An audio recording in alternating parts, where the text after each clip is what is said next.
God be with this reading of your word and with the fellowship of your believers.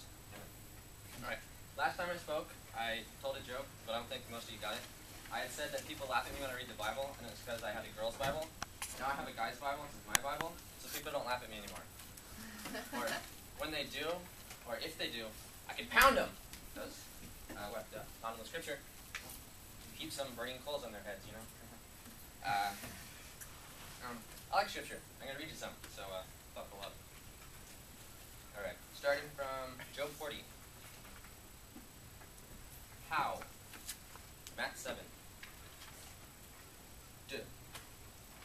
2 Chronicles 26. Uz. Job 33. God speak. Psalms 101. To you. How does God speak to you? That's the question he wrote in my heart when I thought about what I could say for this essay thing. But more importantly than that is when he does speak to you, are you listening? Alright, I want to tell you a story about this kid named Samuel, who God literally spoke to. Alright, now I'll give you some background first. Samuel, his mother dedicated him to the Lord when he was his baby. And so he's living at the temple with Eli the priest. Alright. So, this is from 1 Samuel 3. The boy Samuel ministered before the Lord under Eli. In those days, the word of the Lord was rare. There were not many visions. One night, Eli,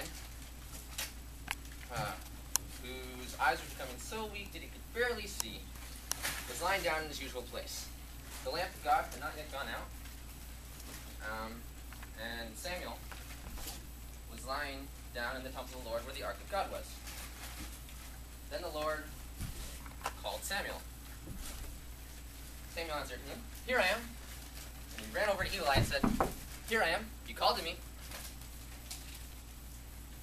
But Eli said, "I did not call. Go back and lie down." So he went back and lay down. Again the Lord called, "Samuel." Samuel got up, went to Eli, and said, "Here I am. You called me." Eli said, "My son," Eli said, "I did not call. Go back and lie down."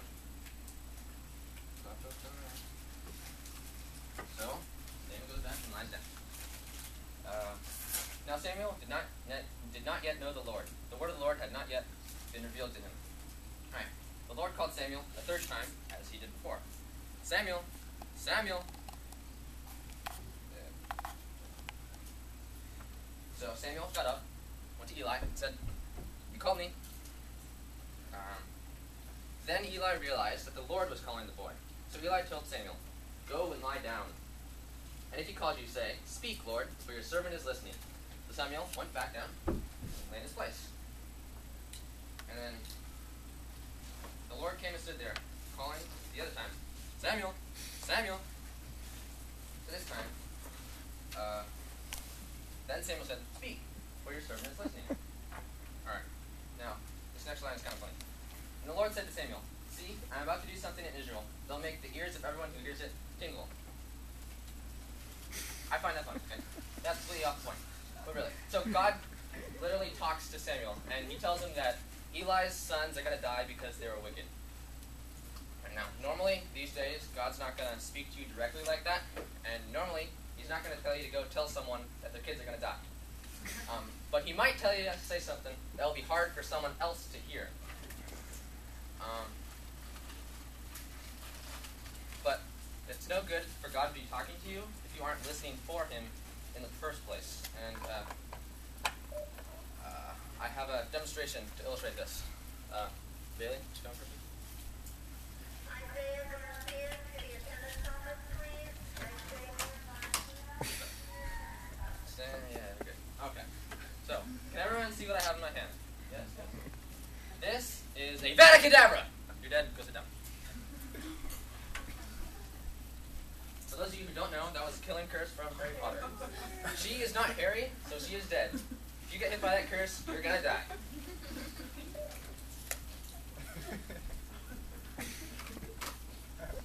The only way not to die is to not get hit by that curse in the first place. How do you do this? Well, in the words of Farmer's Computer, constant vigilance! That's how you do it! For those of you who didn't hear me, constant vigilance is what I said. All right, and the same thing applies when you're listening to God. You have to be constantly aware that God could be speaking to you right now. But it's difficult, because life is distracting. Life has lots of distractions, We're in FCA. Sports are distracting, and for us guys, girls are distracting. Life's distracting.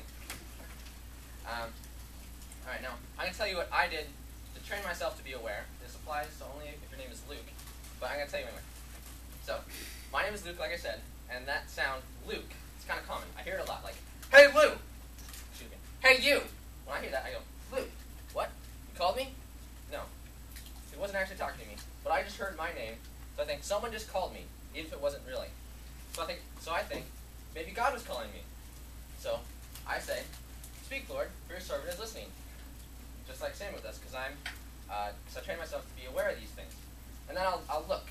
Like, is there someone I can go talk to that I can encourage? Is there someone who I can go serve? Is there any way I can be a servant? Or, failing that, I can just pray. Like, Lord, help me to see. Lord, help me to serve. Lord, for good measure, I lift your name on high.